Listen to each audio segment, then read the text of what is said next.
Vamos falar sobre arbitragem polêmica, porque não pode Klaus na final.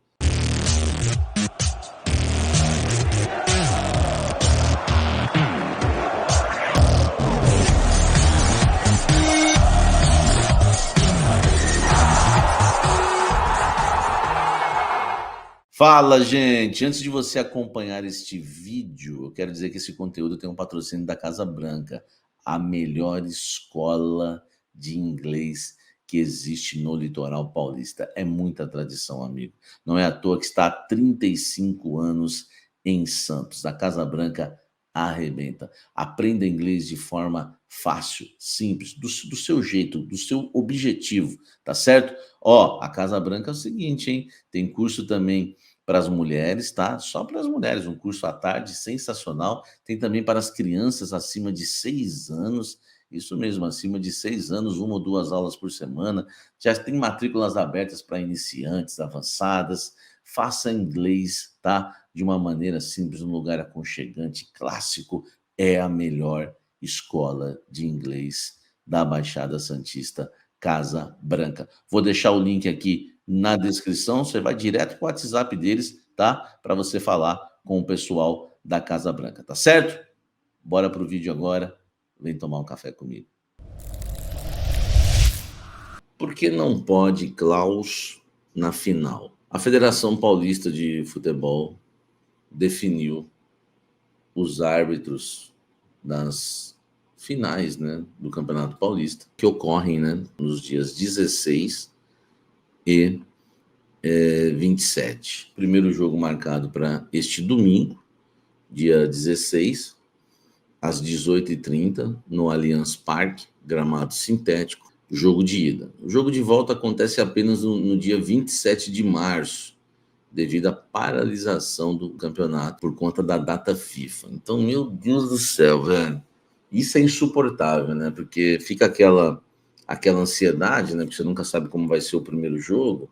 Independente de vitória, derrota ou empate, a ansiedade ela existe para o segundo jogo. Fica essa questão aí para a gente estar também sofrendo um pouco, que é a distância, né, de um jogo para o outro, que eu não gosto. A federação ela escolheu o Rafael Klaus para apitar o jogo de ida, né, o jogo que acontece no próximo domingo no Allianz Parque, e o responsável, né, pelo segundo jogo, né, segundo e decisivo jogo, que a taça vai ser levantada, que vai ser na Neoquímica Arena no dia 27, Matheus Candansan. Vamos por partes, porque o Candansan, você sabe quem é. Foi o cara que o Zé Evaldo quase arrancou a perna do Yuri Alberto, e ele simplesmente deu um cartão amarelo. Né? Precisou o VAR para ele tirar o amarelo e dar o cartão vermelho. E o Rafael Klaus vai apitar o jogo de ida. Vamos lá. Tá, vamos lá. Por que o Rafael Klaus gera tanta polêmica? Eu vou explicar para vocês. Primeiro, expulsão do Cássio no Allianz Parque. O que o Cássio fez, muito goleiro já fez na história, e o Klaus nunca expulsou nenhum, mas expulsou o Cássio no Allianz Parque. Outra coisa, recentemente, nesse Campeonato Paulista, no mesmo Allianz Parque, o Rafael Klaus expulsou o Yuri Alberto por cavar uma falta fora da área. Assim, aquela expulsão, o Yuri Alberto foi infantil, mas dificilmente se dá um cartão amarelo e expulsa um jogador que faz aquilo e dá um segundo amarelo. Teve também o lance contra o Água Santa, que o Dudu realmente dá uma muqueta no cara, ele vai pro VAR e não expulsa. Tudo isso no Allianz Parque. O Cleverson Busato ainda diz: Samir, é só olhar o retrospecto de 18 jogos que o Klaus apitou do Palmeiras. O Palmeiras só perdeu 2 jogos, sem contar as polêmicas de Cássio e Yuri, por aí vai. Vocês querem outro motivo? O treinador do Palmeiras sempre elogia, né? O Klaus, diz o Coringão, Itaquera. No mesmo jogo da expulsão do Yuri, marcou o pênalti absurdo do Rian. Também tem isso, malandro. Então, enfim, são esses os motivos que a torcida corintiana está protestando em relação ao Klaus. Só tem um problema, e eu vou te falar qual é o problema. Por exemplo, vamos tentar resolver o problema Rafael Klaus. Você pega o Klaus do primeiro jogo, e passa para o segundo. Porque os maiores problemas de Rafael Claus com o Corinthians, ou os maiores problemas de Rafael Claus na carreira, ocorreram no Allianz Parque. Os lances mais duvidosos. Então, não vamos tirar ele do Allianz Parque. Entendeu? A melhor coisa, tira o Claus do Allianz Parque. Aliás, o Claus é o árbitro mais caseiro que existe. Esse negócio do caseiro da arbitragem é coisa antiga, mas ele é o mais caseiro que existe. Ninguém é mais caseiro do que o seu Rafael Claus. Só que eu vou chegar também num ponto que eu quero alertar o torcedor corintiano. Então, por exemplo, como o Claus é caseiro e causa problemas no Allianz Parque, tira o Claus do jogo de domingo agora, jogo de ida no Allianz Parque, e joga ele para o segundo jogo. Aí você pega o Candansan e joga ele para o primeiro jogo. Foi o árbitro que apitou Corinthians e Santos, do lance lá do Yuri Alberto, você joga ele para o primeiro jogo, ele que vai apitar o segundo. Só que tem um problema quando você faz isso. Você alivia na questão, né, Claus no primeiro jogo, Claus no Allianz Parque, só que tem um problema. Os últimos três títulos da Sociedade Esportiva Palmeiras no Campeonato Paulista foram com o Claus apitando. Se ele é torcedor do Palmeiras, ele é tricampeão, né, velho? Comemora junto, né? De perto, no campo. Pô, eu pude fazer, né? Lógico que eu tô brincando agora. Como é que você resolve o problema Claus? Se você tira ele do primeiro jogo e põe no segundo, existe a chance do Palmeiras conquistar o tetracampeonato inédito, né, consecutivo paulista, com o mesmo árbitro. Então, isso não vai acontecer já. Vai ser o Candansan, o segundo árbitro do segundo jogo. Então, o Claus no primeiro. Só que o Claus no primeiro é Allianz Parque, caseiro, dono da casa. Rapaz, o único jeito era não escalar o Claus. Só que o Claus é um árbitro de ponta hoje no futebol brasileiro. Enfim, uma coisa é bom a gente dizer. Qualquer juiz que fosse escalado ia ser questionado. Por exemplo, a Edna. Meu Deus do céu, imagina a confusão que ia ser um derby, uma final de Campeonato Paulista com a dona Edna. É uma situação realmente complicada. E aí, você só tem uma coisa a fazer, você tem que tirar o Claus, escolher outro árbitro para a final do Campeonato Paulista, coisa que a Federação Paulista de Futebol não ia fazer nunca. O Rafael Claus realmente é um tapa na cara do torcedor corintiano. Só que eu quero pontuar duas coisas. Não devemos nos apegar a Rafael Claus e esquecer do que temos que fazer em campo. Essa é a primeira coisa. Segunda coisa, nada vai mudar mais. Nada vai mudar. Aliás, essa diretoria do Corinthians é tão omissa, ela é tão fraca, ela é tão amadora, que ela não tem sequer coragem de mandar um e-mail hoje lá para a federação. Só para fazer uma pressão. Estaremos de olho, hein? O Claus já aprontou com a gente. Pontuar o que eu pontuei aqui, eles colocaram no e-mail. Ela não faz isso. E eu apurei que não houve nenhuma manifestação antes da escolha e que o Corinthians em nenhum momento também enxergou rejeição em relação ao Claus.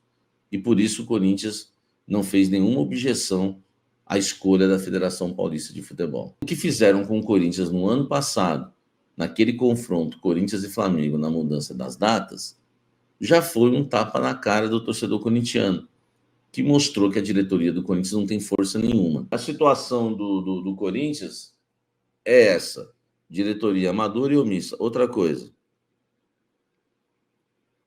o meu medo é a gente ficar falando de arbitragem e não jogar o jogo. Eu tenho as minhas preocupações com o Rafael Claus, porém, eu me preocupo mais com o Ramon. Eu tenho mais medo do Ramon do que do Claus. Entendeu? Eu tenho mais medo do Ramon Dias e do Emiliano do que do Claus. Isso que a gente tem que se preocupar. E é isso que pouca gente está falando. Primeiro porque é o seguinte, se você falar... Eu sei que tem aqueles que falam com sinceridade, mas tem aqueles que vão falar isso para agradar a torcida corintiana, que o Claus não presta, que o Claus é isso, que o Claus é aquilo. Para você evitar pressão, esquentar ainda mais o clima, o mais correto era não escalar o Claus. Só que eu quero te falar uma coisa que pouca gente fala. O nosso maior problema não é o Rafael Claus. O nosso maior problema é o foco, é o esquema tático, é a linha de 4. O que a gente faz sem o Garro? Por que o Memphis não está jogando bola? Olha só, né? Por que a gente toma gol de bola aérea? Por que a gente toma tanto gol de bola parada? Por que a nossa linha de 4 não é bem treinada? Por que o Ramon Dias é o nosso técnico? Por que o Emiliano é paneleiro? Por que né, o Garro, enfim, está baleado? O Memphis não está... Tem muita coisa para a gente se preocupar na frente disso. Entendeu? Então, é assim, né, velho? Eu já vi cada coisa. Eu vi José Aparecido. Eu passei pela época da Parmalat. Eu era criança. Eu chorei com uma perda de título do Corinthians, mas foi... para mim foi na mão grande. Eu vi meterem a mão no Corinthians, no caso, quando o Edmundo dá uma voadora no Paulo Sérgio no jogo de ida. No jogo de ida. Dá uma voadora no Paulo Sérgio no jogo de ida e não é expulso. Você imagina o Palmeiras sem o Edmundo no jogo de volta. Época Parmalat. Quem viu, levanta a mão. Eu vi, e pouca gente falou sobre isso, isso que eu não... Sabe, eu me enojo até hoje. Eu vi no jogo de ida, Corinthians e Santos, o Robinho dar uma voadora no David. Essa foi pior que a do Edmundo, sabe por quê? Porque ele não tomou nem amarelo. Ele tinha 2 cartões. Se ele toma o amarelo, porque a falta era para vermelho. O que o Robinho fez no David no jogo de ida no Morumbi em 2002 era para vermelho. Era para vermelho, tá? Era para vermelho. Ele deu uma voadora no David, uma falta violenta, e ele não tomou nem amarelo. Sabe por que ele não tomou amarelo? Sabe por quê? Porque ele tinha 2 já. Meninos da Vila nada. Eu quero saber o pênalti. O pênalti não, a expulsão. Agora, se o Robinho não joga o segundo jogo, o que ia acontecer com o Santos? Não ia ter a pedalada, não ia ter o pênalti, não ia ter a jogada do lado esquerdo que causou o gol do Léo, hein? Já não ia ter o Diego, que sairia no início do jogo. O Corinthians massacrou, o Fábio Costa foi o melhor em campo. Então, velho, sabe? Eu já vi muita coisa, entendeu? Eu já vi muita coisa em relação ao Corinthians. Já sofri muito com esse negócio de arbitragem, sabe? Então a gente vai ter que superar essa questão do Rafael Claus, né? A gente vai ter que superar. Para mim, eu não estou falando de roubo, tá? Mas para mim, historicamente, na história do futebol brasileiro e mundial, talvez, mas brasileiro, certeza, Santos e Palmeiras são os times mais beneficiados de toda a história do futebol brasileiro. Eu cobri no Santos, o que eu já vi, o que eu cansei de ver o Santos ser beneficiado é coisa de louco. Entendeu? Não estou falando que é armado, roubado, comprado. Estou falando beneficiado por erros, enfim. E o Palmeiras também. Mas aí, né, criou-se o termo apito amigo para o Corinthians e pegou para o Corinthians. Pegou para o Corinthians. Mas a gente só toma na cabeça. Eu citei Edmundo no Paulo Sérgio, Robinho no David, né? Poderia citar o caso Dedé, Pedrinho na final da Copa do Brasil. Eu poderia citar aquele jogo contra o Boca Juniors, que foi o maior assalto da história do futebol mundial, em 2013, na Libertadores. Eu poderia citar muita coisa. E ainda tem corintiano que se cala ouvindo essa história de apito amigo. Não tem que se calar, meu irmão. Tem que fazer igual eu. Tem que dar o contra-ataque. Os 2 times mais ajudados da história do futebol brasileiro são Palmeiras e Santos. Eu tô sendo sincero e é uma opinião minha, tá? Eu tenho direito a dar a sua opinião. Beneficiados Palmeiras e Santos. Tanto é que eu não estou colocando o São Paulo na história. Se fosse só uma questão de rivalidade, eu colocaria o São Paulo, já colocaria logo os 3. Não, eu estou colocando os 2 que eu considero. Entendeu? Teve o Lucas Moura na Copa do Brasil? Teve, mas eu estou colocando os 2, tá? Palmeiras e Santos.